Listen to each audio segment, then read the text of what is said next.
Got a minute now? Yes, sir.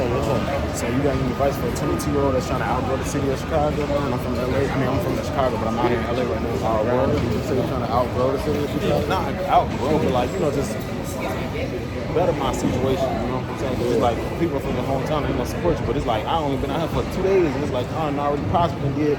You know, so it's like, how do I take that leap of faith to like just leave my city and just elevate? So I know you familiar with it, so that's what I'm asking you. Man, I think it's storytelling, man. I would say I'm gonna recommend you a book that was just recommended to me. What it's called? One of them is called Story Brand, How to Build Story Brand, and then the other book I started reading is Story Worthy.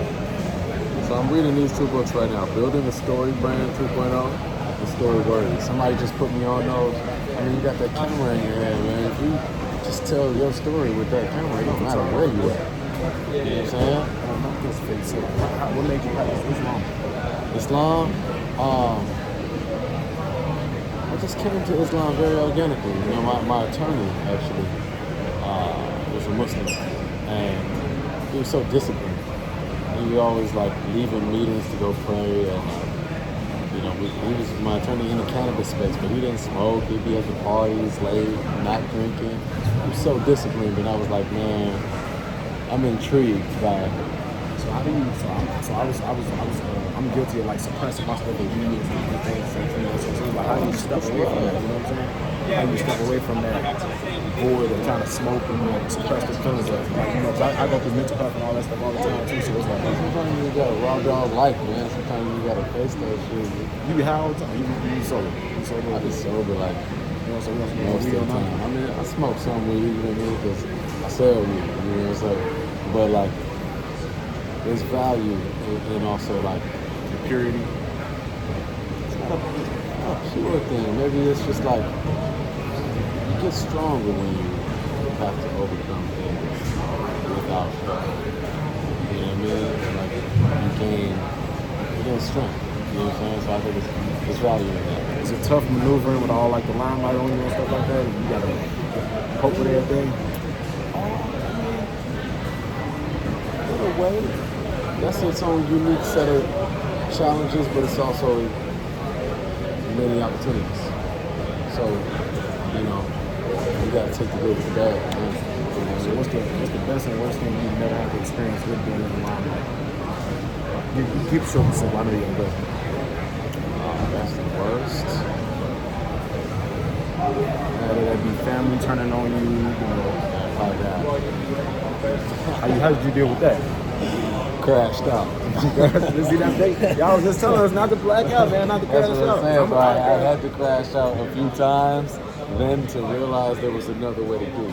What was your other way? That's what I'm saying. My way would be, let me go smoke a blunt. Let me go, so now it's like, I'm trying to step away from that. So, the other way was like, honestly, to let go and let God. Honestly, the other way for me was to let go and let God, was to like, really like, instead of crashing out and, hurting a motherfucker, like, just blessing them. You know what I'm saying? Even though they did the foul shit they did, like, praying for them. You know what I'm saying? And like, literally just being a shining light on their ass, you know what I mean? The niggas don't even know what to do with that shit. Like, they drive me crazy. But then eventually, they just get the fuck out your life. Yeah, that's better. I'd rather you get the fuck out of my life as a snake-ass nigga than like, say I beat your ass, now you want to kill me, and now I'm dealing with, okay, I'm going to have to kill you. You know what I mean? That's a motherfucking headache. So how do you embody a snake? Like how you see a snake? I'm pretty sure you can tell from the fake and the real. But how do you? You can't always tell. I feel like you can always tell in a minute or 30 seconds you can tell. But what if they're your loved one? Y'all that's the thing. That's what I'm asking. So it's like, and you always thought they'll only do it to them. They'll never do it to me. You know what I'm saying? Because we do that shit to them together. So you can never do it to me, though. When they bite you in the back, it's like, yeah, but snakes will bite you. I know, but I gotta get up out of here, man. What you have for me?